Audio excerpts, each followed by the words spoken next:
All right, and we are live, ladies and gentlemen. Every once in a while, every so often, the public gets a little bit more information about the role of the intelligence community as they played in undermining the Donald Trump administration at every turn. This week, we're going to attempt to organize as much of this information as possible to provide a sort of abridged history of the Trump versus the deep state saga. From spying on the campaign all the way to the Mueller Report, we have a lot to cover. We're going to be talking about all of this and more on episode 438 of the In the Tank podcast.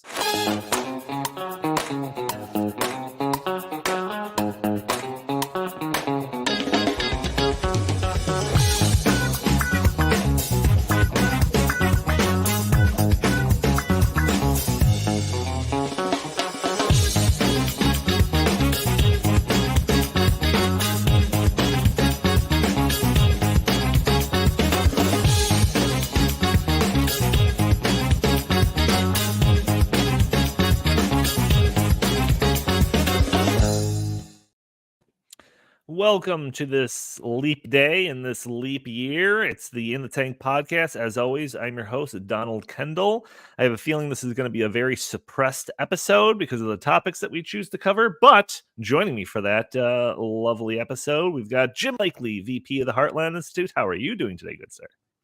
I'm doing well, and I think you're right. It's a good thing Justin's not going to be here to see us destroy the channel, but maybe because we're doing this on February 29th, a day that kind of doesn't really exist, maybe it'll fly under the radar. That'd be kind of fun. Yeah, we will see. We will see. Also joining us, Chris Talgo. He's editorial director here at the Heartland Institute. How are you doing today, good sir? Well, Donnie, it's been a week absent, so might take me a couple minutes to kind of get back in the groove here. But that's right. Jim's he's trying to trigger me as always, but you know what? I'm untriggerable. Untriggerable. I'm untriggerable. Everything he says, it just right off my shoulder. Chris Untriggerable Talgo. That is what we call him around the office. Gentlemen, we have a lot to get to.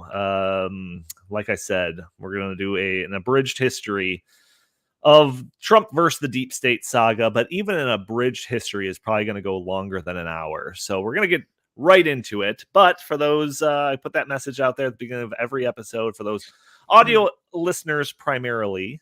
First off, why don't you leave a review for us on iTunes? That'd be greatly appreciated. You could also join the show on Thursdays at noon Central Time, where we are live streaming this on Facebook and YouTube and X and Rumble. And you could join the conversations, throw your comments and questions in the chat. Maybe we'll show your comment on the screen. Maybe we'll address your questions on the fly. You could support the show with our super chat functionality that we have enabled, or you can support the show just by hitting that like button, sharing this content, subscribing if you haven't already, or just leaving a comment under the video. All helps break through those big tech algorithms that prevent content like this from being shown to more people. And like I said, I feel like this episode particularly is going to tie some weights around our legs while we're swimming in this sea of content. So, do what you can to help the show. It'd be greatly appreciated. But like I said, lots to get into. 2 weeks ago, we briefly talked about a story that was broken by Michael Schellenberger, showing yet another angle to the story of how the establishment, the intelligence community, the deep state, however you choose to label it, had targeted Donald Trump in the lead up to the 2016 election. During the short segment, I mentioned how this was just one small piece of an overall story that we were kind of discussing in a vacuum, and that the full story in all of its context reveals a much more terrifying reality of how the government seems to operate. And then after the show, we were discussing this and decided that we should do an entire show based on discussing the full story in all of its context. So what we have for you today is what I am calling an abridged history of the Trump versus deep state saga. Abridged because it's, to be completely comprehensive, we would probably need a 12-part series. I mean, there's literal books written on these topics. So we're going to try to fit in as much as possible into an hour show. Probably going to go long, but hey, what are you going to do? So anyways, we broke this abridged history into 8 parts. Each of the parts are very interesting, but altogether, the sum of those parts will show that the establishment and the deep state were clearly out to destroy Trump's chances at becoming president, and then undermining his effectiveness when he eventually became president. Spoiler alert. So let's jump into. Oh wait, no, actually, first comments before I jump into the first part. Anything you want to say? Set the stage any further than I already did here, Jim or Chris? Well, are we going to play the video that I brought into the show to set it up or not? No, you know what? Yes, this video may or may not have anything to do with this podcast, but yeah, let's go ahead and play good old Chucky Schumer. Is taking these shots, this antagonism, this taunting to the intelligence community. You take on the intelligence community, they have 6 ways from Sunday at getting back at you. So even for a practical, supposedly hard-nosed businessman, he's being really dumb to do this. What do you think the intelligence community would do if they were motivated? I don't know, but from what I am told, they are very upset with how he has treated them and talked about them. Oh, Chuck Schumer. I mean, I feel like we could play that clip on every episode about any topic and just show you how corrupt and terrible, like, the highest echelons of our, like, ruling class, government, however you want to label it, is. For him to sit there and say that with a smirk on his face like that, to me, is just absolutely disgusting. But agreed. I mean, it's the look on his face that really drives home how disgusting it is that a sitting U.S. senator is supposed to be representing, well, the people of New York, but also Americans, ordinary Americans. You're all representatives in government. You should be saying it should be an outrage that just the idea, just the notion that the intelligence community would be trying to get back at somebody, and somebody being Donald Trump, just because of some things he may have said. We're supposed to have. We're supposed to have professionals that have their efforts aimed at protecting the United States from foreign enemies, not carrying out vendettas against a president that they don't like because Orange Man bad or something. And for Rachel Maddow, a journalist allegedly, and a sitting U.S. senator, to basically it's a given, and there's almost an approval there with the smirk on Chuck Schumer's face that the intelligence community is going to be sicked upon Donald Trump and everybody around him, which is exactly what ended up happening. And that's what this show is about, because, guys, as we've talked about this off and on over the last, several years, every couple of weeks or months, and now thanks to Michael Schellenberger and Matt Taibbi and another journalist, Guten Tag is his last name, I believe, a little bit more information comes out in drips and drabs. You don't get it in the corrupt corporate media, of course. The corrupt corporate media was complicit in the illegal spying and destruction of Donald Trump and everybody around him. But independent journalists, little by little, some more information comes out, and it just struck us that it's just remarkable. It's amazing, and it's horrifying what has been done to Donald Trump, and he has been treated as a legitimate enemy of the state by our law enforcement and intelligence apparatus in the United States. And almost all actions they have taken against him and everyone around him are illegal, immoral, and of course, entirely unpunished. And so I think we should at least talk about that.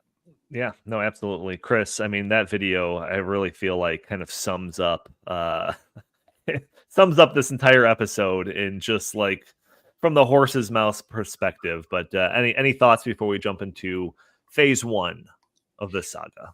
Yeah, so when you and I were preparing, the research for this, earlier this week, and we were, going back through all this stuff, it just was a reminder of like how much was happening and how easy it was to get lost in it all.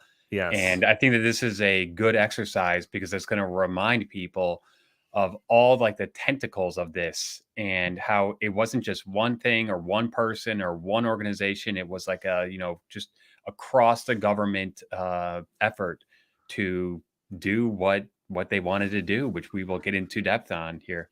Yeah. When we were just rattling it off like 2 weeks ago after the episode, like, oh, we could talk about this and that and this. And then fast forward to earlier this week, like Chris was saying, we were going through, just kind of compiling all the different items that we would want to talk about. It was like going down memory lane. We're like, oh, yeah, I remember that guy. Oh, I remember that name. Oh, yeah, do you remember when this happened? Like, it was like because so much has gone on in just the past several years, like all of this has just kind of gotten like covered with the fog of time or whatever you call it. But we're going to dredge it all up and try to put it in a nice chronological order for all of us to talk about. So without further ado, let's jump in. Donnie, I do need to say one thing. Oh, how dare you. Trigger warning for our viewers. Right. Remember, Chris is untriggerable. Yes. Step 1, phase 1, whatever you want to call it, the Five Eyes campaign. So, with the release of the Schellenberger and Matt Taibbi report, we have a new origin story to this whole Trump-Russia collusion story. Prior to this report, we were supposed to believe that all of these investigations and allegations relating to Trump's potential collusion with Russia stemmed from an Australian intelligence official saying that a Trump aide told an Australian diplomat that someone from Russia claimed to have some damning material on Hillary Clinton. That's supposedly where it all stemmed from. But now with this new release, we know that there's a step prior to that. So this new report shows that action by the intelligence community started well before this Australia matter. According to this report, quote, intelligence community, including the Central Intelligence Agency, illegally mobilized foreign intelligence agencies to target Trump advisors long before the summer of 2016. The United States intelligence community asked the Five Eyes Intelligence Alliance to surveil Trump's associates and share the intelligence they acquired with U.S. agencies, say sources close to the House Permanent Select Committee on Intelligence Investigation. The Five Eyes nations are the United States, the UK, Canada, Australia, and New Zealand. So apparently, as part of this campaign, 26 Trump associates were identified as targets for the Five Eyes. A source confirmed that the intelligence community identified them as people to bump or make contacts with or manipulate. They were targets of our own intelligence community and law enforcement, targets for collection and misinformation. So, Chris, let me know what you think about this first item, what we got here. But to me, it seems like this seems like what do they call it? Like a dragnet operation or like a fishing expedition, or just just go out, see if you can find anything. What do you think about this? That's exactly what it was. It was a fishing expedition. They didn't have a prior crime or an alleged crime to investigate. It was, we want to search for a crime. That is, Soviet stuff. That is Nazi Germany stuff. It's find me the man and we'll find the crime, not the other way around. So to me, that like the fact that this was all began on that makes the entire thing, very suspicious. But it also goes to show that they were, that they had an agenda well before Donald Trump won the election and became president of the United States. This is all happening during the primary season in 2016.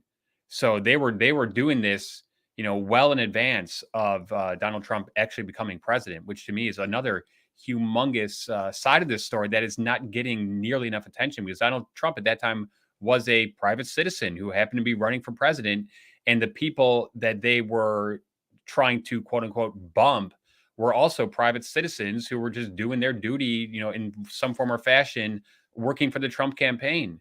So this was not, the intelligence agencies going after, people who are already in the government, which would be bad enough. This is the intelligence agencies saying we, for whatever reason, deem these people a future threat, and therefore we're going to try to prevent them from even attaining office.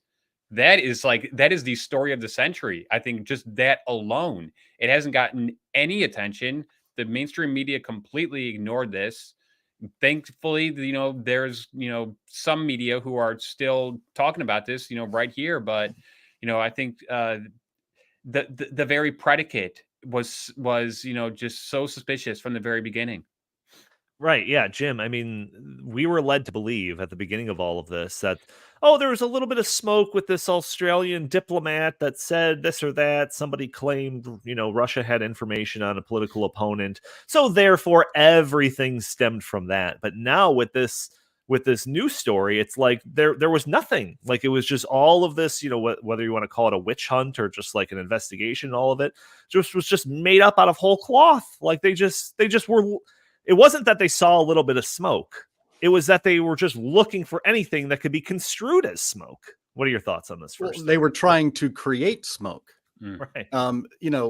Let's remember, as the reporting from the publication, and people should subscribe to it, called Public, Michael Schellenberger, Matt Taibbi, and Alex Gutentag are the ones who wrote this story, that the CIA had foreign allies spy on Trump team, triggering the Russia collusion hoax. So let's make sure that we understand what's going on here. John Brennan, the head of the CIA, is calling around to the other spy agencies for our allies, not because there is a terrorist threat to any of the Five Eyes countries from a foreign agent or a foreign organization like Al Qaeda or something like that. No, he calls up these agencies to try to entrap, really, and manipulate and make contact with 26 people around the Trump I guess it was the Trump campaign, before the summer of 2016. So basically, about the time he had secured the Republican nomination, our CIA is reaching out to these other agencies to basically spy on and trap who knows what, but certainly the term is bump and manipulate these innocent Americans who have done nothing. It should go without saying that is a crime. That is you are not allowed to do that. The CIA is forbidden by law from spying on American citizens. It's a foreign spy agency, not a domestic one. We don't have a domestic. Well, we do, but we're not supposed to have a domestic spy agency in the United States, because that would be a vital. It would be an existential threat to our liberty to have something like that in the United States. Well, apparently we do have that. And let's also back this up one more step and remember, do you think John Brennan is calling the other spy agencies around the world without Barack Obama knowing about it? No way. And in fact, you would have to do something like that under the direction of the president. In other words, being asked by the president to do this. There is no way that these are just rogue heads of our agencies doing these things on their own initiative. Barack Obama was behind this from the very start. And again, with our corrupt media, not a single person has ever asked him one question about any of this and his involvement in violating the civil liberties of innocent Americans because of a political vendetta against Donald Trump. And that's where I think it all comes back to, and people should really remember that the same Barack Obama, who's basically a ghost president in his third term right now with Joe Biden in office, was behind these grave abuses of our liberty. And they're all getting away with it. This is the thing that really infuriates me and kind of triggers me on these things. As I was writing it down, none of the people that have perpetuated and committed these crimes against their country and American citizens have paid a price for any of it. All of them are not just not punished, they're rewarded. They are in cushy jobs now. They've gotten book deals. They may have had to testify in front of Congress and, allow some Republican members of Congress to do a little showboating, but that's it. Not a single person has paid the price. Meanwhile, supporters of the President Trump are still rotting in jails for committing no crimes at all. It can be very frustrating. I was on a podcast yesterday in Canada, and I was he wanted to plug me for like kind of how Americans feel about their country right now. And I had to say, I think a lot of Americans don't feel very good about their country right now because they see a country that they don't recognize. And as we're going to go through in this podcast, we are living in there are tyrannical forces at work in this country right now operating with impunity. And I guess maybe the first step to stopping that is to talk about it and to get people to know what's happening so that maybe one day we can get this fixed, because frankly, our country itself is at stake. Donnie, I just want to add one other quick thing. The CIA has limited resources. So if they're using these limited resources to go after, Trump campaign aides, that means that they're not going after actual threats to the U.S. government. So to me, that's one of the also underreported aspects of this is that we diverted resources. It wasn't just the CIA, as we'll talk about later. It was the NSA, it was the FBI, all the alphabet soup agencies, to go after a bunch of American citizens who were associated with the Trump campaign.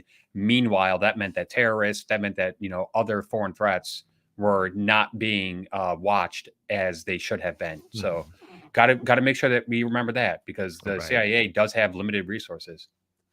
Yeah, and just a comment from James Miller, the Donald for president. I'm flattered, but I am not throwing my hat in the ring this time around. Maybe in 4 years, we'll see how everything plays out. But thank you, James, for the support on that one. So let's move on to point 2, phase 2, step 2. I don't know. I'll figure it out by the end. This one's going to feel like a flash from the past, but we need to talk about the Steele Dossier and Fusion GPS, probably words that haven't been spoken in that order for a couple of years now. But back in April of 2016, the Clinton campaign and the DNC ramped up their opposition research into their opponent for the upcoming general election, Donald Trump. Clinton and the DNC hired Fusion GPS to do this research. Fusion GPS subcontracted former British intelligence officer Christopher Steele to gather intelligence.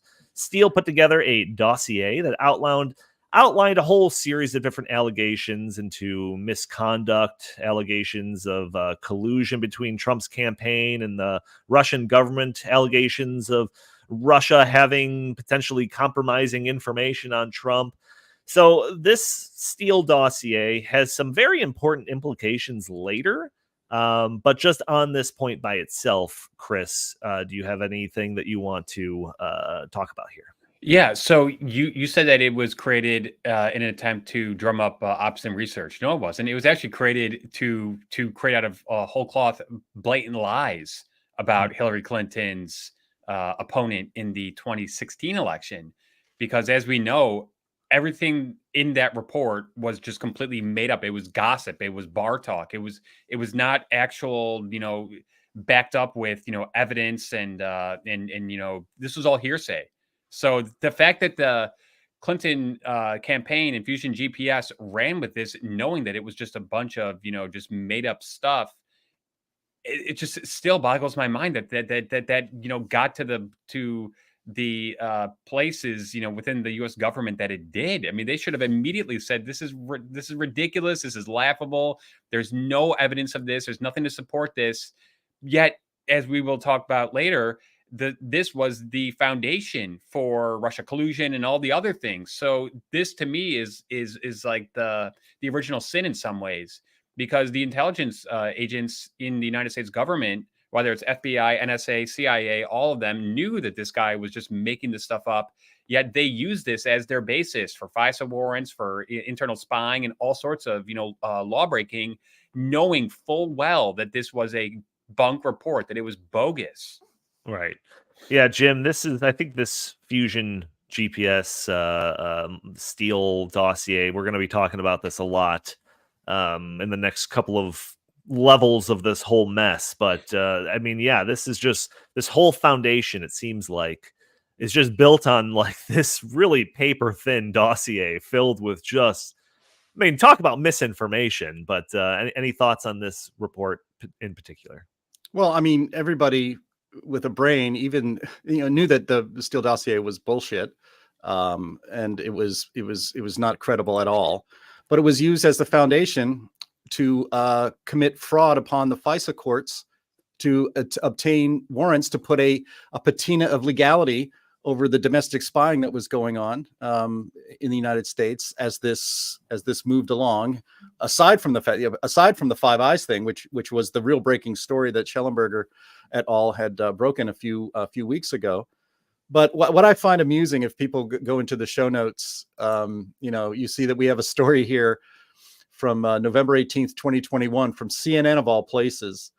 And it just says, legitimate questions are now being raised about the dossier. Oh, yeah, really? It took until 2021. And so you really believe that?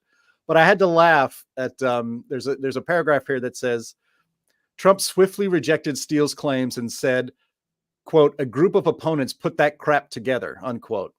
CNN reports here, nearly 5 years later, it's clearer than ever that he wasn't too far off of the origins of the dossier.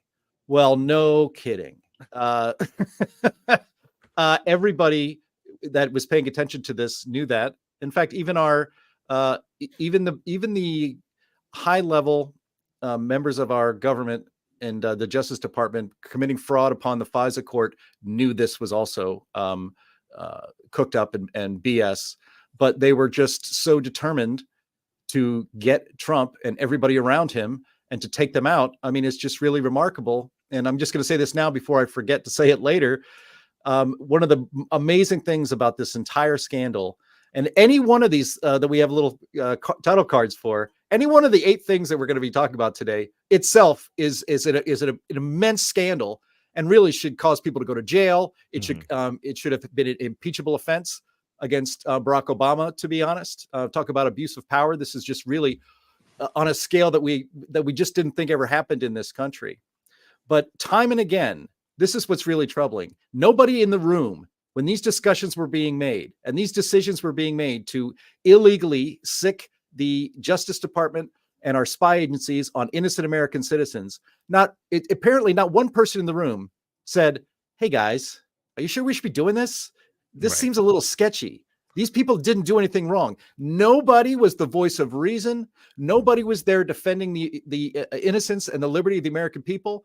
The rot in our in the deep state runs very deep, and it's very dangerous when that rot is in such powerful organizations like the CIA and the FBI and the Department of Justice, who can get into the business of absolutely ruining people's lives, destroying their careers, destroying their families, destroying any wealth that they may have accumulated.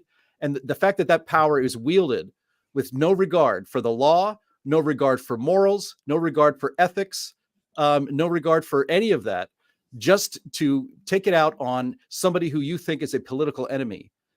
Heads should roll. People should be fired, and people should be in jail. And those people are not people who showed up at the Capitol one January afternoon. They should be the people that were running and operating the deep state, and that was abused and against the American people. Hey, Donnie, let me just add a couple things onto this aspect of the story. So the Steele dossier is, I think, a great example of just how disgusting and sleazy politics is. Because remember, this was really the Hillary Clinton campaign trying to tar and feather Donald Trump, her political opponent. Let's also remember that Hillary Clinton was responsible for the whole, Barack Obama not being born in the USA, Kenya thing, because that was during the Democrat primary in 2008 that all that kind of stuff happened. So this to me is just so symbolic of how disgusting and just divisive and just gross modern politics is.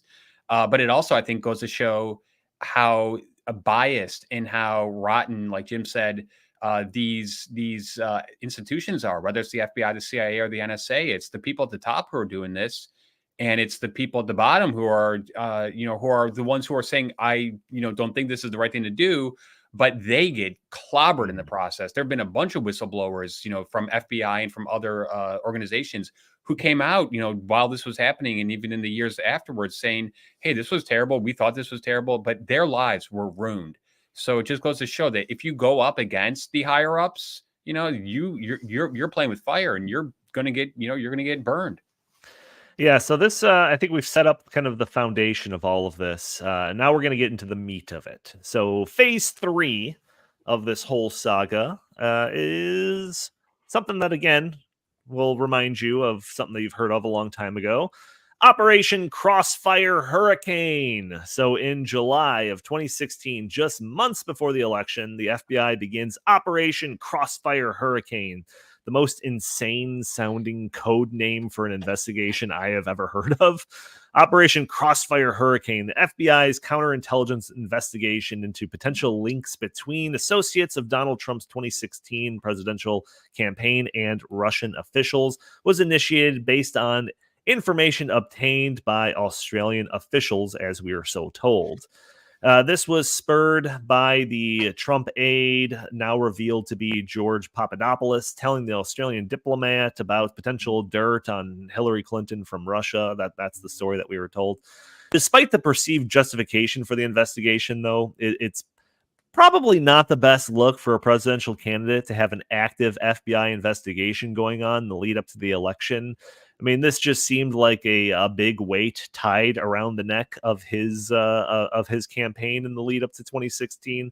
So, what do you have to say about this one, Chris? Operation Crossfire Hurricane.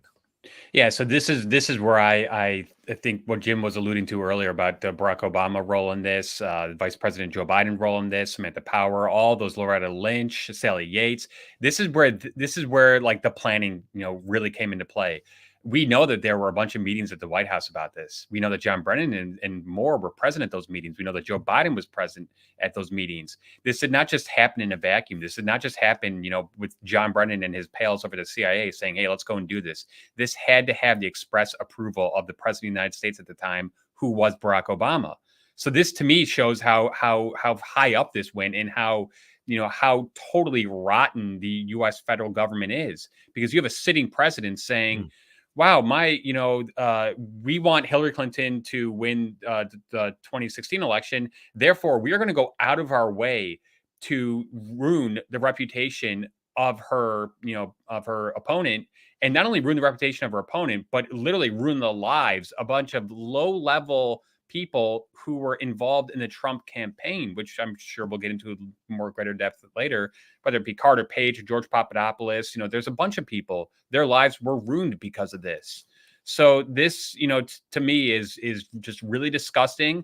And if you're telling me that Barack Obama and these people, whether it's John Brennan at the CIA or James Comey, who was in charge of the FBI at the time, did not know that this was all a bunch of BS, then I am shocked at how stupid and naive they are. Because I think anyone with a brain and two eyes says, of course they knew that this was all a bunch of BS, but they went along with it anyways. And then they kept doubling down on it too, because the FBI kept going back and using this as the justification to get more FISA warrants, which last time I checked, FISA warrants were only supposed to be used against potential terror targets, abroad, plotting terrorism against the United States. So, this just goes to show really just how twisted these agencies have become, and also how they can now be used against American citizens, which when after 9/11, Patriot Act was passed, I remember people were saying, whoa, what if this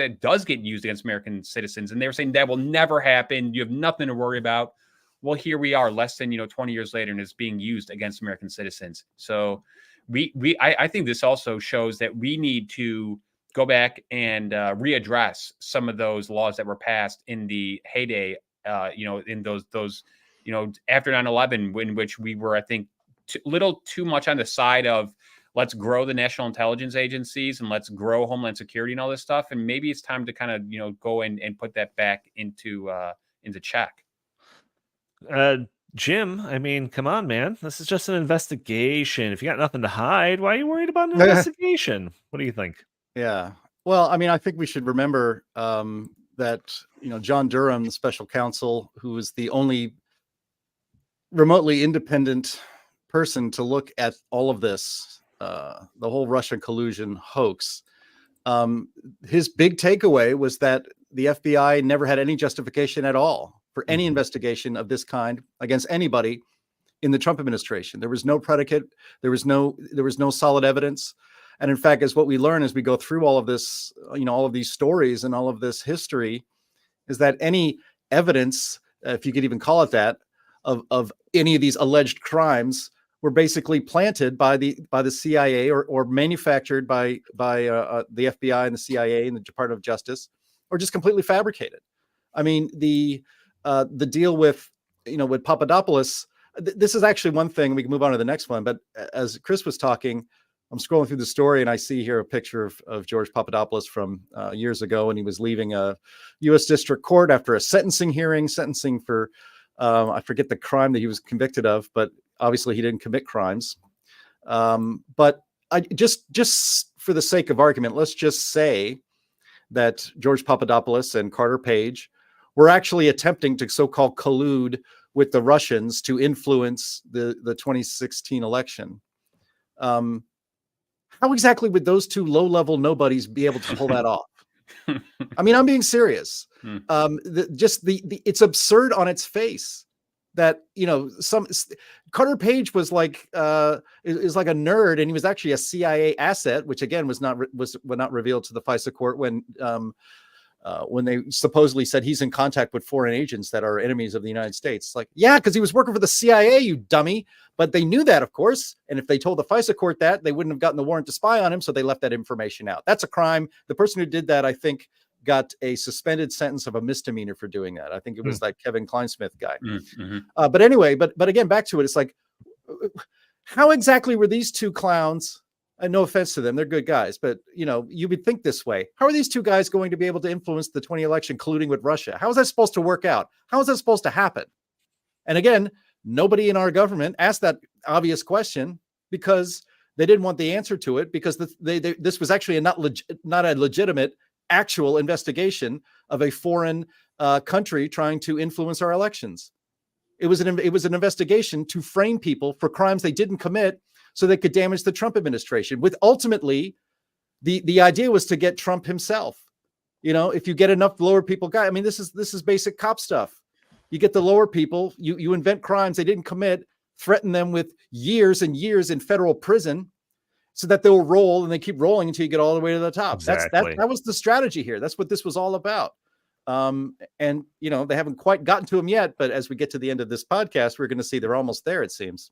Well, Danny, just real quick, they were also making stuff up, like the Trump connection with Alpha Bank, and also they were wiretapping Trump Tower, where his campaign was, headquartered at the time. They were wiretapping the campaign of their political opponent. I mean, I just let that sink in for a second. The sitting president and the administration want Hillary Clinton to, become the next president. So they say, well, we'll just use a bunch of the tools at our disposal to try to, ruin the prospects of the Donald Trump, campaign. It's just, please, just let that sink in. That actually happened. This is not a movie, guys. This is real life. This happened. Right. Yeah. And Jim, you mentioned the Durham investigation that was looking into all of this sort of stuff in the aftermath of it. And they concluded that the FBI should never have opened this investigation to the alleged collusion of then presidential candidate Donald Trump and Russia in late July of 2016. It says Durham concluded that the FBI investigation was, quote, seriously flawed and had no basis in evidence. And additionally, in response to the Durham investigation conclusions, the FBI said that it had, quote, implemented dozens of corrective actions since the improper probe of Donald Trump, and that, quote, the missteps identified in the report could have been prevented, and that the reforms been in place since 2016. We'll make sure that it doesn't happen again. So it's not just the Durham investigation that's saying this. The FBI admitted that they were in the wrong and that they were taking steps to make sure this doesn't happen again. Sure, I'm going to believe them. But I mean, I feel like that is a very important point. If it was like Durham investigation says all of this is bad and the FBI is like, no, what are you talking about? All of this was completely above board. Then it's just open to debate and which side you want to believe. But it shows the FBI was like, sorry, we're wrong. No harm, no foul, right? All right, let's go on to step. Wait, Tiny, just one other quick thing on this one, because this is very, I think, super important. The FBI, especially after Comey was fired, Christopher Wray was eventually brought in to replace them, and I think that most Americans thought, okay, there's going to be a big house cleaning, there are going to be fundamental changes in process. None of that has happened. Like Jim said, I mean, a couple people got a teeny little slap on the wrist. But there has not been any accountability at the FBI since, this scandal broke. And to me, that's super scary, because that means that they're probably still doing all this stuff. Right. And I mean, just look at how the FBI has handled the different investigations into the document stuff. I mean, there are so many, ways in which we can show that this is still happening to this day. So that to me is really, really scary. Yeah, no doubt. All right, let's move on. Step 4, phase 4, whatever you want to call it. FISA warrant abuse. So we kind of already talked about this a little bit, because all of these things kind of bleed into each other a little bit. But the Foreign Intelligence Surveillance Act system was abused by the intelligence community to spy on Donald Trump associates, namely Carter Page, a former foreign policy advisor for the Trump campaign. The FBI relied on the Steele dossier to obtain the FISA warrants. Oh, and guess what? The information in regards to who funded the dossier, whether it's the DNC or the Hillary Clinton campaign, was not disclosed when applying for this warrant. So, Chris, like I said, I know that we already kind of touched on this a couple of times throughout the discussion so far, but any further comments on this aspect of the story? Yeah, going forward, I think that the American people have to make sure that this does not happen again. And I really hope that future Congress, I don't think this Congress would do anything about it, especially with Chuck Schumer in the charge of the Senate, has to reform FISA. It has to be reformed. We can never let this happen again. We can never let the FBI and intelligence agencies use their vast powers to go and just start searching and looking for anything that they could possibly get on an American citizen. Donnie, I mean, this could happen to any of us. This could happen to any of us here at the Heartland Stew. Could happen to anyone watching this show.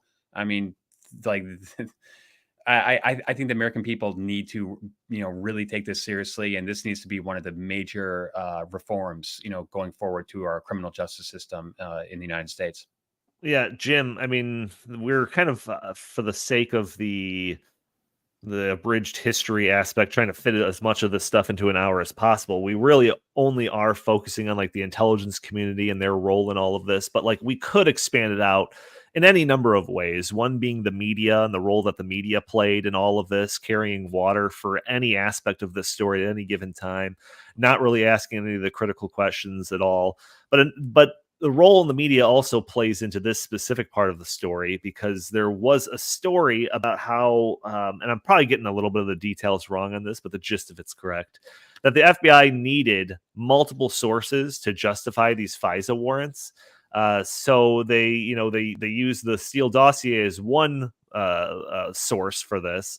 But to get another one, they leaked the Steele dossier to like a Yahoo News reporter, who then published a piece on aspects of the Steele dossier.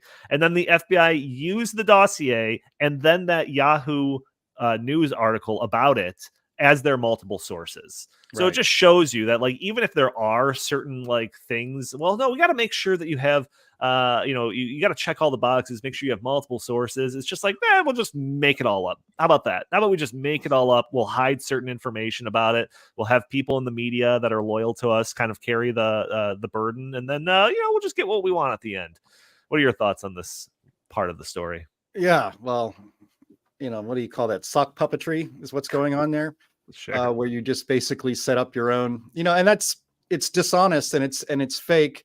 And again, the person who did that, the person who approved doing something like that to just give it the thin veneer of legitimacy should be fired and arrested and charged with crimes and put in jail, because that is a grave abuse of the liberty of innocent Americans. In our show notes, we have a story titled, or it's an editorial at the Wall Street Journal, how FISA shields FBI abuses. And, on top of the Durham report, it's this from a year ago, says a newly unsealed court document reveals that the FBI conducted thousands of improper searches on American citizens under Section 702 of the Foreign Intelligence Surveillance Act, FISA courts. And so judges, the idea is that you would adjust, if, to protect us from another 9/11, our FBI should be able to, try to gather intelligence from foreign threats to the nation, but they should be checked by the courts. A judge would have to sign off on it just to make sure, because it would have obviously involved domestics, Americans that are involved in this. And so a judge would have to sign off on it, and you have to show that the warrant that you're getting to secretly spy on an American citizen is warranted by threats to the nation, or that it's very clear that crimes are being committed. But this report found that the FBI conducted 278,000 warrantless searches on U.S. citizens. Just let that sink in. I mean, the FISA courts have not been around for 40 years. It's a relatively new invention of our government, but 278,000 warrantless searches on U.S. citizens. Wow. That's gobsmacking. That's you don't live in a free country. You live in a country that has a Stasi or a KGB when that kind of stuff is going on. And again, all of this was justified because Orange Man bad. We have to keep this guy out of the White House. And if he gets into the White House, if somehow he is sworn in, we have to do everything we can to destroy him as quickly as possible and everybody around him. And all of this abuse of power was to that end. It kind of makes you wonder, is he really that bad? Is the Trump presidency that much of a threat to the establishment, to the deep state, to the permanent government and ruling class in Washington? Yes. Apparently so. And in my mind, that makes a good reason to vote for him because this system needs to be broken. If they're that worried, if they're that panicked that they commit these levels of abuses of our constitutional rights and crimes to try to stop him, they're scared. And maybe that's a good thing. Opinions expressed during this podcast are solely of the people that said them and not of the Heartland Institute in general. Go ahead, Chris. Yeah. So the FISA courts have become a modern day Star Chamber and they need to be changed, like completely. Okay. So that's one thing. Also, remember a couple of years ago when James Clapper was in front of U.S. Congress and they asked him, what was your agency, CIA, taking in Americans' text messages and phone calls and emails and all that stuff? Was it all being vacuumed up and collected? He flat out lied, and then he did say unwittingly, which is like the get out of jail free card. So what I'm saying is that this has been happening for many years. First, they were vacuuming up all of our communications. That's bad enough, but then for them to go and search in that, just to try to find people that they deemed a threat for whatever reason is even scarier. But I also, Donnie, just real quick, want to go back to what you guys were talking about with like the media reaction to this. When you played that Chuck Schumer video at the very beginning of this, if Rachel Maddow was a journalist, you know what she would have said? Sir, I cannot believe you're saying this right now. Are you telling me that the national security agencies and intelligence agencies would actually like go after like someone? Like she should have like blown blown a gasket there. Of course she didn't, because there was politics at play. But also, and I'm sure Jim remembers this, McCabe, Strzok, all these people, including Clapper and John Brennan. Guess where they all work now? CNN.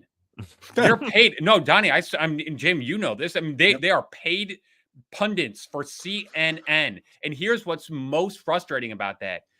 When all this stuff was being, dragged through the media and, CNN, of course, they had to report on it, but they didn't really want to report on it.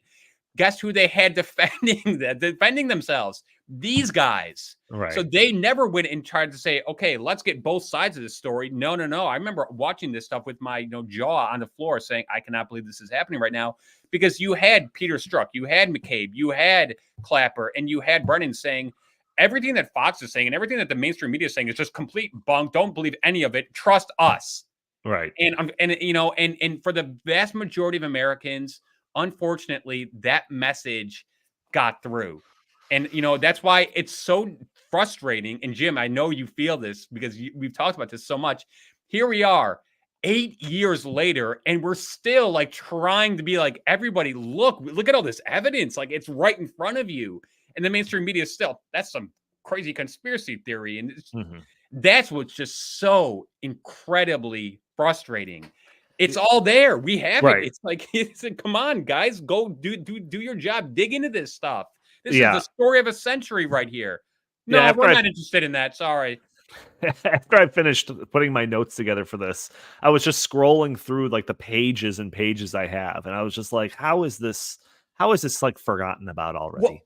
Well, and also when we were in your office doing the research, do you remember how we would type in like a search term into Google, and then it would be like 20 stories all being like hoax, like this never happened. Like, oh yeah, I'll get to one of those. Yeah, then it's like, okay, page 2, page 3. Then it's like, oh, finally, it's like the New York Post story comes up. So that just goes to show big tech. It's like it is so systemic. It is so widespread. it's amazing to me that the amount of people do hear about this, that do. However, it's always years after the fact, well after the statutes of limitations of all this stuff have gone into effect. And like Jim said, these people are rewarded. They are rewarded for doing what they did. It's God. The more you bring it up, the more Donnie, I'm being triggered, I think. Oh no, we're gonna have to change your nickname. Yeah, and another thing, and I'm sure we could have kind of like a recap, just like our kind of takeaways at the end of the episode here. But like any like even perceived slap on the wrist, they're not going to do anything to change the system. Like we know that there's no structural changes to any of this that happened. All it's going to do is make these people better at kind of hiding their tracks. Like when they do this another time, for anyone else that has the gall to try to take on the deep state in any capacity. But anyways, let's get to phase 5. I'm just going to start calling them phases. That's what I'm landing on. Phase 5, the insurance plan. So during one of the investigations into the handling of the Trump-Russia allegations, we were provided with some insight into the mindsets of some of the people at the FBI. Eventually released were a series of text messages between senior FBI agent Peter Strzok and FBI lawyer Lisa Page. So Peter Strzok, who helped launch the initial probe into Trump, was having a bit of an affair with Lisa Page. And perhaps because of this little relationship, he texted some pretty candid takes on Trump during this whole years long process. The most famous of these messages was one that was in regards to a reference to an insurance policy that many took as an insinuation that there was some sort of contingency plan to be used if the investigation of Trump, didn't completely undermine him and prevent him from being president. So I've got some other things to say on this, but Chris, your thoughts on this insinuation of an insurance plan, policy, whatever they called it, and what this kind of means for the mindset of the people that were really at the helms of all of this Trump-Russia collusion investigation stuff. Well, this proves exactly what we were just talking about, because when we were trying to Google search like Peter Strzok, Lisa Page text chain, Peter Strzok, Lisa Page insurance policy, it took us how many times and how long? Maybe 15 minutes, literally, to just find this. That should have come up as our first search result right off the bat. Exactly. So it just goes to show how much this has all been buried.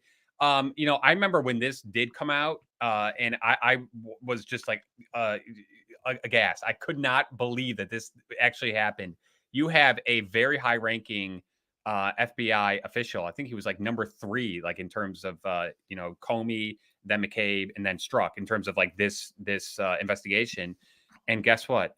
He tells his lover, who just happens to be an FBI lawyer at the time, go figure, that don't worry, we won't let Donald Trump win the election. We're going to make sure he doesn't win the election. How is that possible? How is that? Once again, it's this is straight out of a bad movie. This is the kind of movie where I'm no, that could never happen. This is so stupid. No, it actually happened. This is real life, folks. It's, you're triggering me. You're getting progressively triggered. Yes, I am. Yeah. Jim, the craziest thing, and Chris is kind of alluding to this, about this story is the amount of gaslighting and just trying to obscure this story. Chris and I were reading through a Washington Post article because it was literally one of the first things that popped up when you try to keyword search this story. Mm-hmm. And it was an article written by one of our favorite authors at the Washington Post, Philip Bump, who is basically trying to explain away, the real context of this was just had to do with the speed at which they wanted to investigate the Trump-Russia connections as to not squander any intelligence contacts. And other people that I've seen commenting on this are like, oh no, this whole insurance policy thing was taken out of context. And it's no, it's you guys that are taking it out of context. That article that we read, the entire article me and Chris sitting at my desk, read through the entire article, did not mention any of the other text exchange between these two characters. And you have to look at those to put it in the proper context. So there was a bunch of these texts going back and forth, referring to Trump as an idiot, calling him other names. And one of the other ones, one of my favorites, was Lisa Page texting to Peter Strzok saying, Trump's not ever going to become president, right? Right? Question mark, exclamation mark. To which Strzok responds, no, he won't. We'll stop it. That's the context. That is the context that this insurance policy stuff was discussed. This is all the context that you need to kind of know the mindset of these people that are in charge of this investigation, that we're expecting to be completely objective in the handling of all of this investigation and all of that. It's all BS. But yeah, no, it's us that are taking it out of context. What are your thoughts on this, Jim? Donnie. Am I getting triggered too? Well, both you guys, come on. The weaponization of our law enforcement agencies against political opponents, that's a conspiracy theory. Yeah. You know, I know Chris knows this because we make him watch CNN so we don't have to. And so the CNN truth is that the idea that, that the FBI is weaponized against non-leftists in America is a conspiracy theory. Those were just innocent texts, Donnie. You know, they didn't really mean it.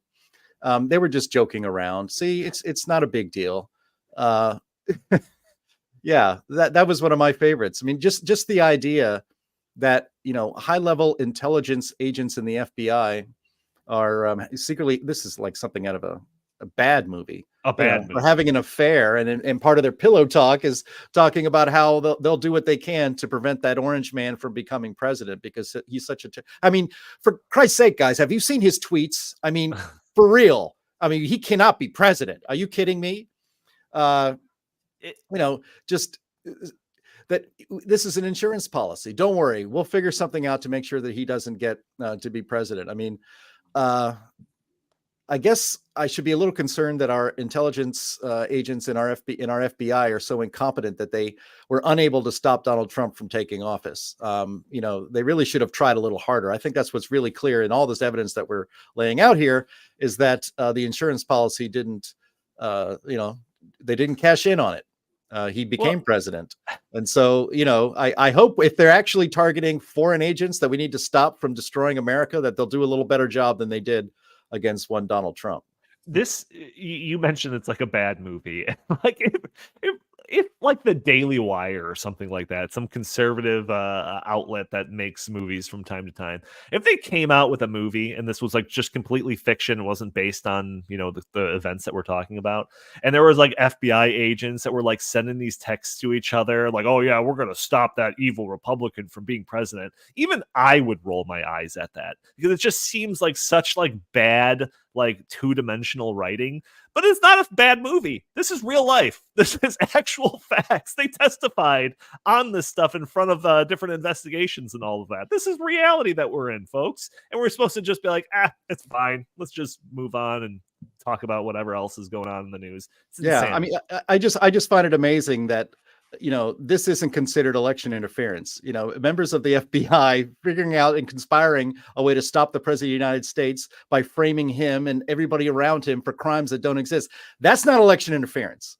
What's election interference is, $200,000 worth of Facebook ads from a foreign entity, supporting Donald Trump. That's election interference. You tweeting something in support of Donald Trump, or actually tweeting stories that show the corruption of the deep state or a Democratic candidate, that's election interference. But, the head of the CIA trying to frame, again, innocent Americans who did nothing wrong for crimes they didn't commit, that's not election interference. So we live in a very bizarre world.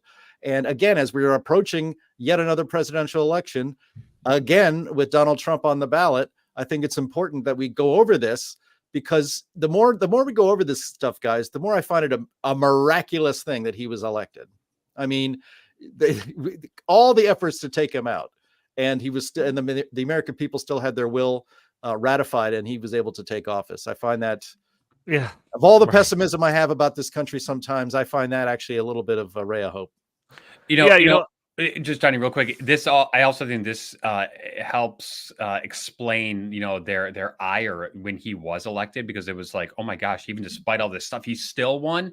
But I think it also, goes to show that they will leave no stone unturned in 2024, which we've shown. I mean, they are just bringing the kitchen sink against him. So I think that it's almost like 2016 was like more tactical. And now it's just like they're just like taking they're just like taking the tank and just like rolling through the street with it, like just no holds barred now. Oh, we'll get to that. Yeah, I mean, just one last thing. I mean, we have to remember when he was elected, we had people like Rachel Maddow, who's been now a featured player on this podcast today, saying that he is obviously a paid Russian agent in the White House as president of the United States, that he was an agent of Putin. And that message was carried out through all over the corporate left-wing media. And, it never stopped. So that is, of course, absurd. None of that was true. But, the people on the left that control so much of our society, both government and in corporate media, have no moral qualms about, doing that to America, to their own country. Yeah. Disgusting. Yeah. I actually had this idea, we work with Rasmussen and do polling. I had this idea for a poll a while back to just like kind of gauge the staying power of like fake news, even after it's been completely shredded and shown to be whatever. And I would love to do a poll and have one of the questions be like, who still believes this? Who still believes that Trump is some like Russian asset and all of that? After all of the investigations, after, all the different things, all the dust is settled, like what percent of the population still believes that despite everything that's come out? I would really like to know that, but that's just a side note. All right, so let's move on here. So we all know the story. Despite all this stuff, Trump still won the presidency due to some sort of miracle. I was going to describe it as a miracle too. Jim, you said miraculous, But in response to Trump winning, you're skipping ahead there. In response, the deep state goes into the second phase of all of this, undermining of the Trump presidency. So we've got phase 6, the takedown of Michael Flynn. So after Trump took office, it seemed like the intelligence community took every opportunity to undermine the Trump administration. One of the more high-profile cases related to Michael Flynn, who was part of the campaign but was appointed as National Security Advisor. Chris, walk us through the takedown of Michael Flynn. I think this is probably the most egregious out of everything, because after Donald Trump, was elected during the transition period, he named some of his, cabinet officials, one of them being the NSA National Security Advisor, Michael Flynn, who was a decorated general, great guy, served overseas in Afghanistan and Iraq. And what happened was during the transition period, because, there's only a couple of months in the transition period, and it's completely fine for the next incoming administration to set up relationships with their foreign partners. So he contacted his Russian counterpart, and they discussed things. Okay, that's fine. He's totally allowed to do that, because it's not that he, cannot have any sort of contact with people that he is going to be working with, once Donald Trump actually entered the Oval Office. But because Michael Flynn was, I would say, a renegade of sorts and a maverick, the intelligence agencies that we've been talking about so much on this episode were very worried that, oh no, this guy, he might uncover all this stuff that we've done. So what did they do? They took him down. And what they did was the FBI sent James Comey sent in a couple officials like 2 days after the transition actually took place. So this was like January 23rd or something like that. So I mean, this is like super early on. People are still like moving into their offices and that kind of stuff. And they caught him in the most white of all white lies. If I remember correctly, it was a date was wrong. Something so innocuous, something so stupid, so meaningless. They ended up dragging him through the courts. He obviously had to resign as NSA, National Security Advisor. He went bankrupt. They even went after his son, who I do believe also served in the military and was involved in. I don't think he was actual on the Trump transition team, but they went after him. So it was, we're going to go after your family members too if you don't play ball with us. And when that ended up happening was Michael Flynn had to resign his position as NSA, and they replaced him with someone else. And Michael Flynn's life has basically been ruined because of this. Yeah, I mean, Jim, this is one of those things where it's just like kind of the optics is like more important than the facts, where it's like, Michael Flynn going down for all of this is like proof that there's all this corruption in the Trump campaign and administration and all of that. And it's just like, well, if you want to get into the details of it, and it's not really that big of a deal. But again, the headline kind of takes the center stage. Anything to say about this phase of the Trump versus deep state saga? No, I think we're going to be moving along here, but I do think it's important in this rundown that we mentioned the Michael Flynn incident. I mean, this guy was completely railroaded, as Chris pointed out. He was bankrupted. I believe he even after he sold his house, he was still bankrupted, and they were going after his son. And he only agreed, obviously he was defending himself as an innocent man because he didn't do anything wrong. And he pled guilty to charges that were offered to him by the Department of Justice, just so that his son's life wouldn't be ruined. He was willing to throw himself on the mercy of the court, I suppose, or on his sword, just to protect his son, who had obviously nothing to do with anything, from his life being ruined as well. It was such an egregious abuse, and of course, he made the mistake. He made the mistake of thinking that he lived in regular America. He made a mistake to think that he lived in the America that we all imagine exists in our minds. He made the mistake of thinking, I'm a decorated and honored American military general. The FBI, the deep state doesn't exist. I was in the state, guys. I understand how this all works. And he didn't think for a second that when the FBI sends people to ask him just innocuous questions about some of the conversations, completely innocent and legal, obviously, conversations he's having with people that are not Americans. That's apparently a crime now. You can't have any conversations with non-Americans. But certainly, it's appropriate for him to have conversations with his counterpart in Russia, considering, that's a country we need to make sure that we're communicating very well with. Dangerous things could happen. Mm-hmm. But he made the mistake of believing that just having a conversation with some FBI agents who just have some innocent questions, they just have a few things they want to clear up without an attorney present, will be no problem at all. In fact, as a good American, I should actually cooperate here because we do want to make sure the transition goes smoothly. For doing that, for believing he lived in the America of his imagination and not the America of reality, his life was ruined. And it's an abject lesson. People are not going to be making that mistake again. I often wonder, actually, if Trump wins the election in November, one of the things I wonder about is will he even be able to fill out a cabinet? Will he be able to staff the White House and his branch of government with anybody? It was hard enough the first time around. When you see that anybody who gets close to Trump gets viciously attacked and have their lives ruined, he's going to have a hard time not just getting the best people that he can getting any people to do any of these jobs is going to be a challenge. Yeah. This is meant to inflict a chilling effect among would-be Trump cabinet officials.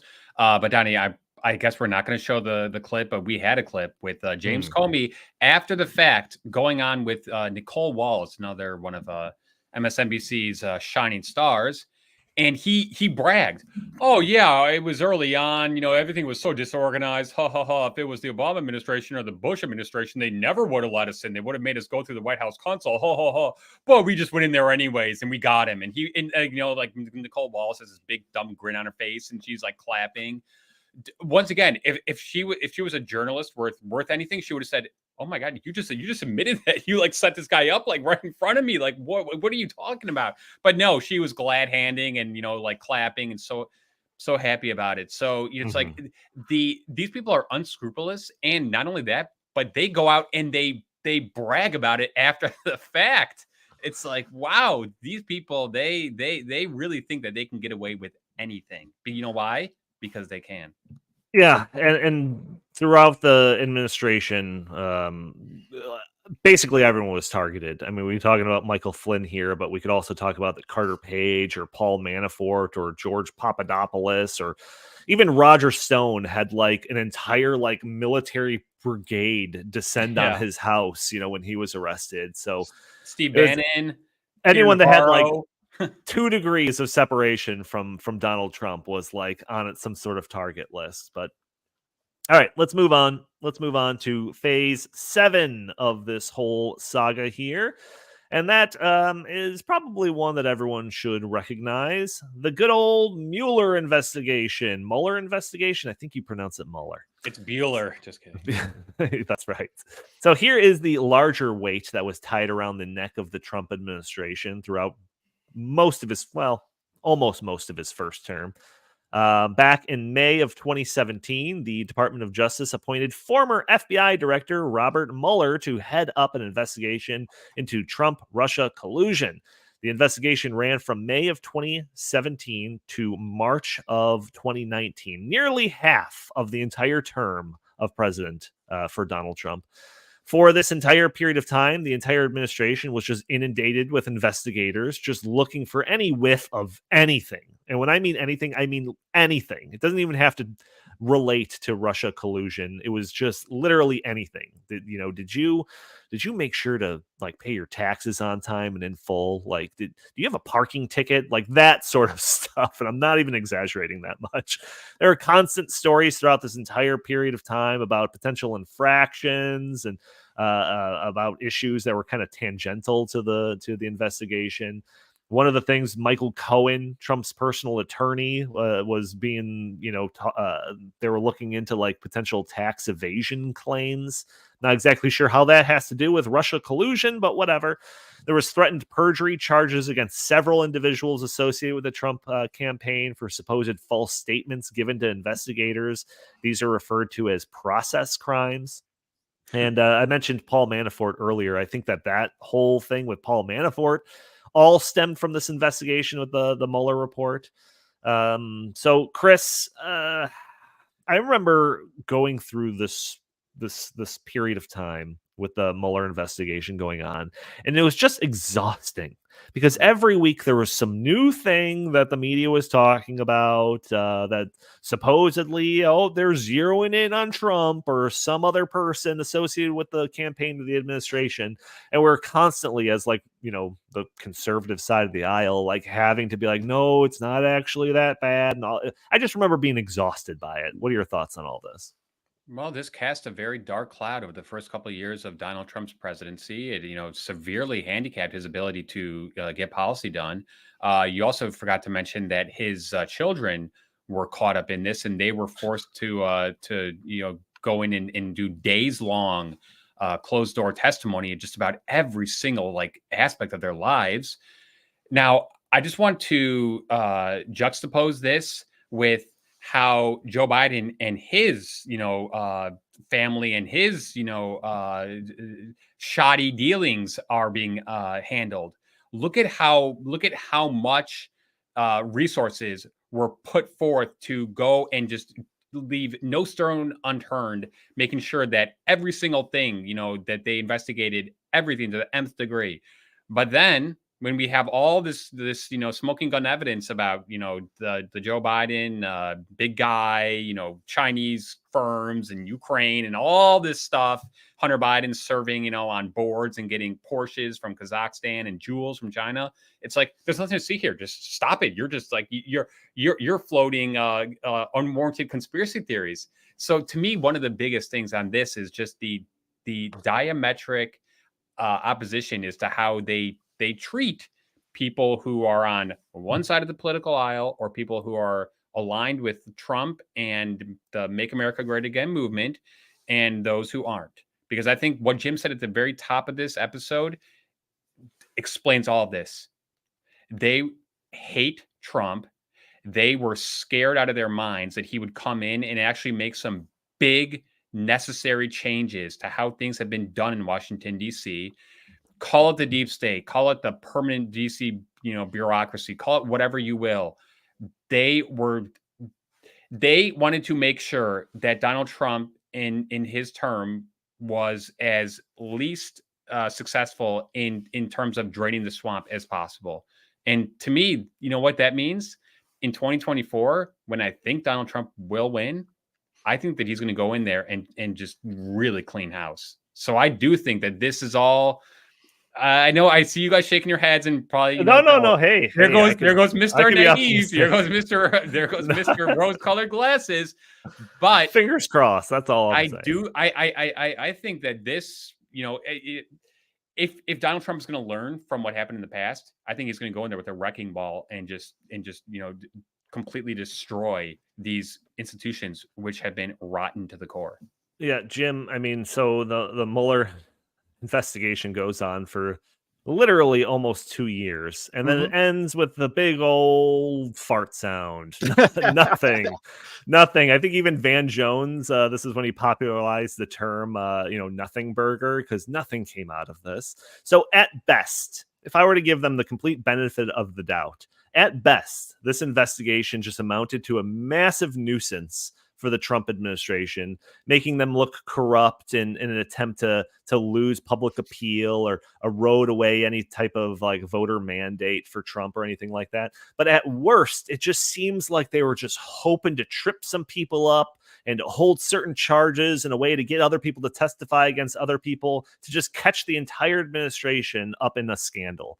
That seems to be the kind of the worst scenario. I assume you're going to go with the latter of those two options. Yeah. Well, I mean, if there was any justice and common sense in Washington, D.C., Richard Mueller should have been appointed to investigate the FBI and the CIA and all of these actors in the Obama administration who committed obvious and serious crimes against the American people and several Americans in particular, with the violation of their civil rights, of lying to FISA courts, of basically forging warrants because they were based on false information. That's where a independent counsel should have been directed. Not even really John Durham really got into that. There should have been a mandate to appoint and to have justice happen there. But instead, we got the Mueller investigation, which, Chris, you would know this because you watch CNN and MSNBC, and I really don't. But I do recall that back in the day that, it was Mueller investigation. They covered it on every night on Maddow and all these other shows. And they were so excited it was going to be Christmas morning when the Mueller report finally came out. And then, after 22 months of investigating, they looked in two areas, one of them being interference by Russia in the 2016 presidential election, and then also obstruction of justice by Trump and his campaign team. And then, of course, the special counsel, quote, did not find that the Trump campaign or anyone associated with it conspired or coordinated with the Russian government in these efforts, despite multiple efforts from Russian-affiliated individuals to assist the Trump campaign. So they basically said Russia did interfere in our election, but they didn't coordinate with anybody in the Trump campaign, which was the entire point of the investigations. To look at this, to go through what the abuses of power that our FBI went through, and then to have Mueller and his army of partisan Trump-hating attorneys to uncover every single rock and look behind every single tree and look in every single shrubbery outside everybody's homes, and to find nothing. You know how bad that is? I mean, they would have taken anything with all the other stuff and all the other lies and all the trumping up of things. It must have been. It was so disappointing to the likes of Rachel Maddow and Chris Hayes and Nicole Wallace over at the corporate media to have nothing. And so that was actually one of the happiest times that I had watching any of those networks, because they didn't have anything to go with it. But then, the other aspect was so-called obstruction of justice, which was one of the counts against him, tying it back to Michael Flynn.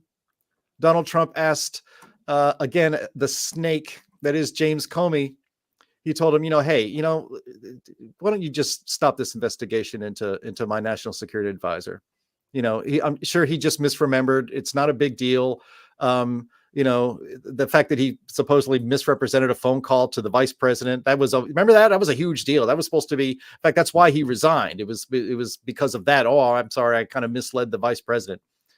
Big deal. Who cares? He's Mike Pence, it's not a federal offense to maybe not tell the whole truth on purpose or by accident to the vice president of the United States, for crying out loud. But they made a big deal about that. But there was no real obstruction of justice either. But, they used to crow that. You guys remember Paul Manafort, yet another person whose life was ruined because he got too close to Donald Trump. That's about the only thing that they could hang a hat on, was the idea that they got Manafort indicted. And what did they get him on? Basically tax stuff. And I've found it here before. Oh yeah. Manafort generated tens of millions of dollars in income as a result of his work in, wait for it, Ukraine. Oh, yeah. From approximately 2006 through the present, Manafort and his partner engaged in a scheme to hide income from the United States authorities while enjoying the use of the money. Isn't that funny? Ukraine, get somebody else tripped up again. Oh, as long as they're not a Biden, and then it's all fine. But Ukraine just seems to be somehow involved in so many things that are happening in the United States that it's just weird. Well, just real quick, this also, goes to show that they spent hundreds of millions of dollars. They had a bunch of agents on this. This was a very vast undertaking. During that same time, how many crimes did the FBI not investigate? Because the FBI, just like the CIA, they have limited resources. So if they're telling their agents, okay, we're gonna take you off of sex trafficking or child abductions or whatever it is that they should actually be investigating, as the FBI, they were more inclined to go and try to uncover any process crime on anyone associated or in the Trump orbit. It just that is really disgusting that the FBI is saying, well, our priority is to try to go after the sitting president of the United States because we just don't like him. Meanwhile, while criminals are, getting away with murder, literally, in cities across this country, we're just not interested in that. I mean, just give me a break. Yeah, it's just imagine, obviously everyone listening to this podcast, nobody's running for president. Maybe you are. I don't know. Maybe I'll vote for you. We'll see. But just imagine in your case, if the law enforcement in your locality was just all of a sudden just decided that they were going to investigate you for, you name it. Well, child abuse or something like that. Not because of anything, we could go all the way back to phase 1 of this. Just make it up out of whole cloth. We're going to investigate you for years when it comes to child abuse. And we're going to investigate everyone that has any relationship with you for alleged child abuse. And then we're going to cover it on all social media, everything that relates to you and this potential child abuse for years. I feel like there's got to be some claim of damages or something like that after all of it comes out and there's nothing at the end of all of this investigation and all of these allegations, all of that, nothing surfaces with you and child abuse. Isn't there some room for damages? I get he's a public figure and all of that, but man, it's just preposterous that this was allowed to go on for so long. Forget it, Donnie. You're out of your element. Donnie, if we had an honest media, you know what they would have done? They would have said, "This is all, this is all superfluous. This is all there's nothing behind all this stuff." But they went the opposite. They like you guys were saying earlier, CNN and MSNBC, any thing that they could use in the Mueller investigation to make the Trump team look bad, they of course did it. So they go out of their way to try to make the evidence look worse than it is if it's in relation to anyone to do with Donald Trump. But then when you've got all this ample evidence staring you right in the face with the Bidens, it's no, actually don't believe what you're seeing in front of your eyes. It's not true. So right. that to me is that shows malice. That shows malintent. That shows that shows what their real objective is. Yeah, no doubt. Let's get to the last one here. So phase 8 of all of this, the era of lawfare. So At the end of the term, and ever since, Trump has been the target of modern lawfare. So Trump is facing dozens of charges from several cases across multiple jurisdictions, basically all happening at once. Charges relating to overvaluing his assets, to charges related to alleged insurrection.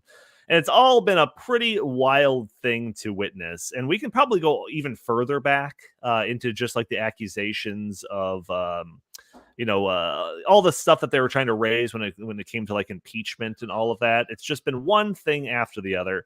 But Jim, it was your idea to include this aspect into the discussion. So I'm going to lead off with you on this one. What are your thoughts? Well, I was reading this morning that Trump has reportedly racked up no less than $500 million in attorney's fees. Let that sink. $500 million in attorney's fees. And I think all told in all of the several jurisdictions that are going after him, I think that there's 91 criminal counts against him. And he's fighting everywhere. Happily, it looks like corruption in the district attorney's office in Fulton County, Georgia, in Atlanta, looks like it's going to make that whole case of him conspiring to steal the election fall apart. So that's some good news on the justice front. But the thing that really kind of triggers me about this, and a lot of the listeners and viewers of this podcast have probably seen it, is they couldn't bring criminal charges against Donald Trump. So they cooked up a civil fraud case in which he allegedly overvalued his properties that he used as collateral to take out loans, and that somehow is a grievous crime. Not really a crime because they didn't charge him in the criminal statute, but it was a civil. They'll charge him civilly for it, which had never been done before. And then he paid back his loans. The banks actually made money on the deals. The banks actually urged the Letitia James, the Attorney General of the state of New York, to not pursue this because that would be really bad for business. And also, we were not harmed. Nothing bad happened here. And this is just the one case of this lawfare against Donald Trump. You would remember that the judge basically is a Trump-hating judge. He seemed to take glee in the fact that he was appointed to handle this case. And he issued, it was his judgment and his alone, apparently, that Mar-a-Lago, a 43-acre compound on the beach in one of the most priciest real estate areas in the United States, is worth only $18 million. And that he overvalued it by saying it was worth, $300 million or something like that. Randos on Twitter would immediately just go to Zillow.com and look up a condo near Mar-a-Lago, and a condo would be like $2 million. You're telling me that the palatial Mar-a-Lago compound is only worth $18 million, as somebody joked on Twitter? The furniture in his house is worth more than $18 million. But we have a corrupt justice system in which they will trump up any charge at all to ruin Donald Trump. I mean, to me, this is really kind of, with all the other stuff we've already gone over today, this contemporary things that are happening right now are some of the most egregious attacks because it's abusing the legal system to politically, financially, and personally ruin an enemy of the state. And this is not something that should be happening in the United States. But, he was ordered to pay, and this is the thing that's, again, people probably know this. He was ordered to pay $355 million in penalties. And if he wants to appeal it, which he obviously should, he would have to still post that actually $400 million in order to file an appeal, which should be unconstitutional, but the judge just imposes that. And they also charge interest. So he's been hit with the $355 million penalty. And every single day that goes by that he doesn't cut that check and just give it to them, which he actually admitted today he cannot do, because although he's wealthy, all of his wealth most of his wealth is in real estate. He's not Scrooge McDuck, sitting around throwing gold coins in the air. But every day he doesn't pay that judgment, he's charged $112,000 of interest. And this is considered justice in this country. The Attorney General of New York actually campaigns on, I'm going to get Trump, and gets elected. And then, well, she's keeping her promise, isn't she? Yeah, I think she's been tweeting. I think she's been tweeting the amount of interest that he has to pay. Yeah. Like it's like celebrating it. It's like really, really egregious stuff. And again, I mean, I'll hand it over to Chris, but again, that's just one example of the way the law is being abused. And you have to almost laugh that Joe Biden ran on the idea that if you elect me president, I'll restore honor and dignity to the White House. We will return to our long beloved social and political norms. Yet here we are in February of 2024, where there are 91 examples apparently of the legal system being perverted and abused to get one man who was a threat to the entire deep state, apparently. Chris, we're 90 minutes long here. Give us your final words on this particular phase, or just anything that we've talked about so far. Yeah, well, I think we're going to go a little more than 90 minutes, okay? So everybody just bear with it. Okay, so a couple things on Jim's excellent analysis of that. First of all, the lawsuit brought by Letitia James, guess what? He was declared guilty before he even entered the courtroom. The entire trial was about how much the fine would be. So that's American justice for you. Guilty before proven innocent. Wow. Okay, so there's that. There's also the E. Jean Carroll case, $83 million he had to pay. So far, he has been ordered to pay $550 million. That's just in terms of the fines. Like Jim said, he's also racked up a humongous amount of legal fees. Do you know what that's intended to do? That's intended to make the campaign war chest that he's been building up all go towards legal stuff. Okay, so this is actual election interference. This is actual election meddling. Jim also mentioned what's going on in Fulton County. Well, Fani Willis hired her boyfriend, the inept ambulance chasing lawyer, to go after Donald Trump. Paid him all this money, hundreds and thousands of dollars. They went on trips, blah blah blah blah blah. Guess what also happened? Nathan Wade, who was that ambulance chasing attorney, visited the White House several times. Gee, I wonder what he was doing there. So we now have established that there was a connection between the White House, the Joe Biden Justice Department, saying, Fulton County DA, go after him. Letitia James, yeah, keep up the good work. Keep going with that. Alvin Bragg also brought this, bogus lawsuit against him. Yeah, good job. So really what this is about trying to prevent Donald Trump from campaigning in 2024. We've also got the fact that Illinois, my great state, I'm so proud to be in Illinois. Guess what happened last night? Donald Trump got taken off our primary ballot. So, and March 19th, Illinois voters like myself are going to go to the primary. I hope I can vote for the person who I want to vote for president, the guy who actually was a former president. But no, I guess some judge said, no, you can't do that. So we're not going to let you do that. Okay. Wow. That's pretty interesting. The Supreme Court also is going to hear probably pretty soon the whole thing going on with Jack Smith.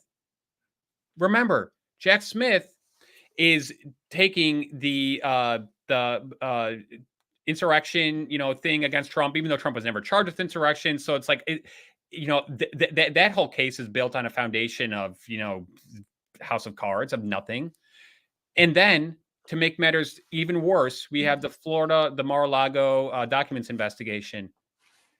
Joe Biden was just let off for having documents going back decades in his house that he gave to his ghostwriter for his book.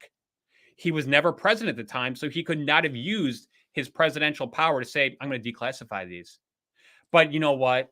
Joe Biden's a bumbling old man who's losing his memory and whatever. Just we're not going to prosecute him, but we are going to throw the book at Trump. Do you see a pattern here? Do you see a totally two-tier justice system?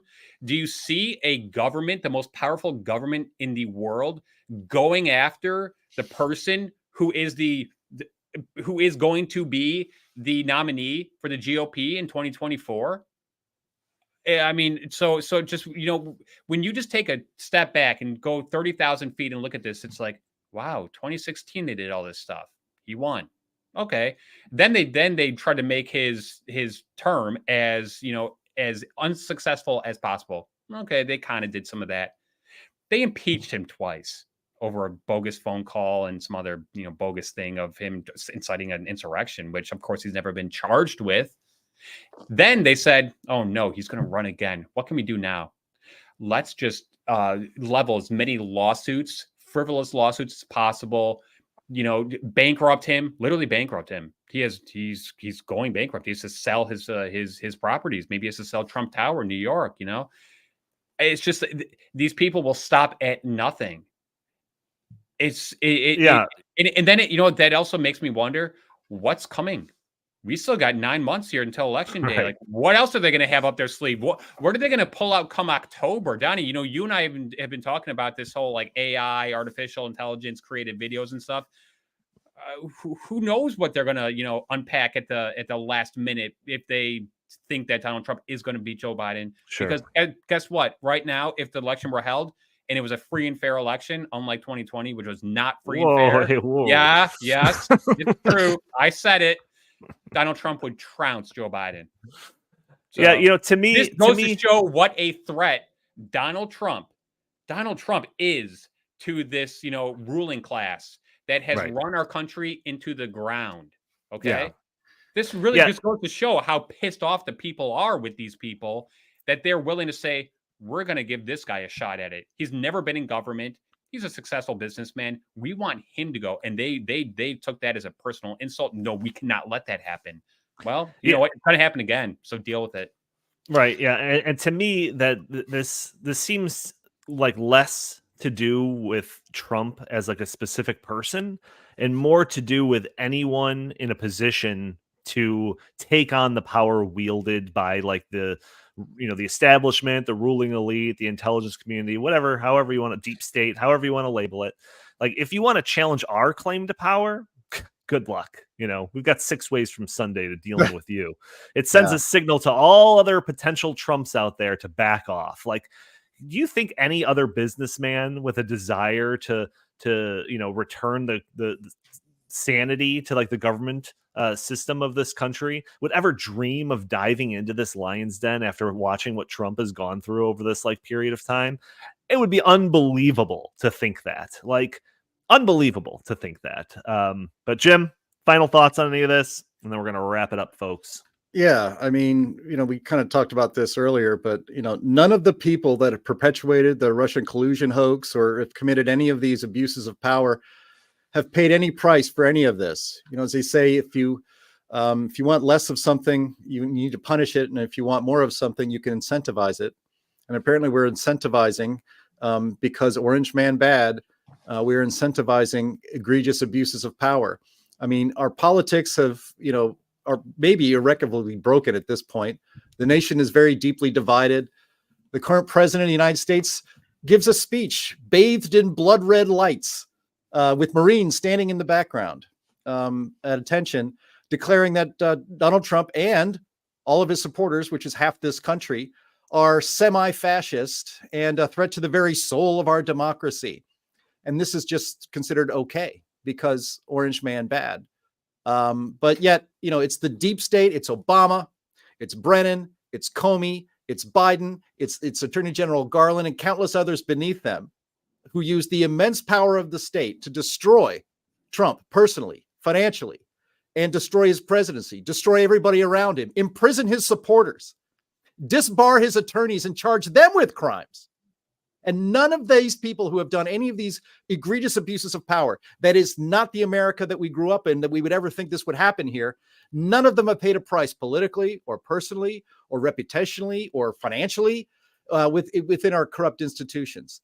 To the contrary, they are feted as heroes. They are given CNN appointments where they get rich to just sit around and commentate. They're given awards and book deals and cushy positions. And these are the very same people who say that they are the ones who will restore our political and our cultural norms.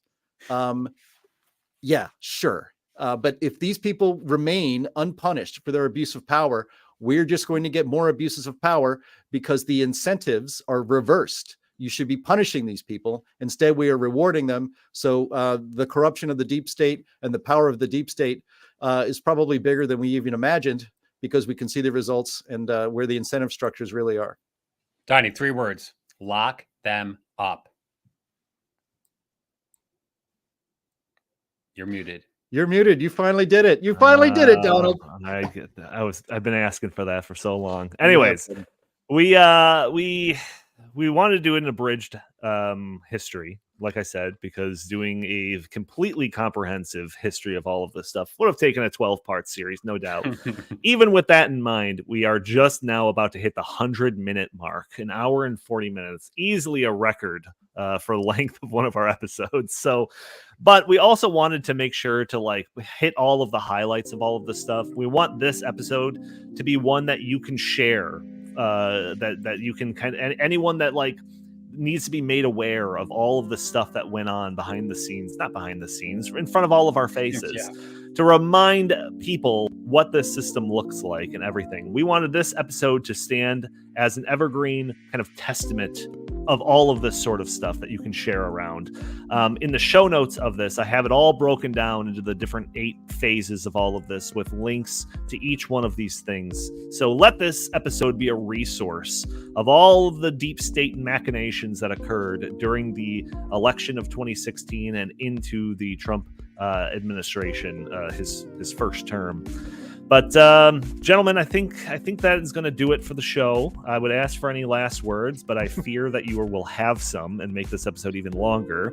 So I'm not going to ask that. I will just go ahead and thank everyone for joining us for this episode of the In the Tank podcast. Join us every Thursday at noon Central Time, where we are live streaming this on Facebook and Rumble and X and YouTube, and you can join the conversation, throw your comments and questions in the chat. Maybe we'll show your comments on the screen. Maybe we'll address your questions on the fly. Super chat functionality is enabled if you want to support that show that way. You could also support the show just by, if you're an audio-only listener, and leaving a review for us on iTunes would be greatly appreciated. If you are watching us, hitting that like button, sharing this content, subscribing if you haven't already, or just leaving a comment under the video all helps break through those big tech algorithms and prevent content like this from being shown to more people. If you'd like, you can follow us on X at In the Tank Pod, or you can send us your comments, suggestions, or questions to the show by emailing us at inthetankpodcast@gmail.com. Jim Lakely, where can the fine people find you? At J Lakely on Twitter, at Heartland Inst on Twitter, and visit heartland.org.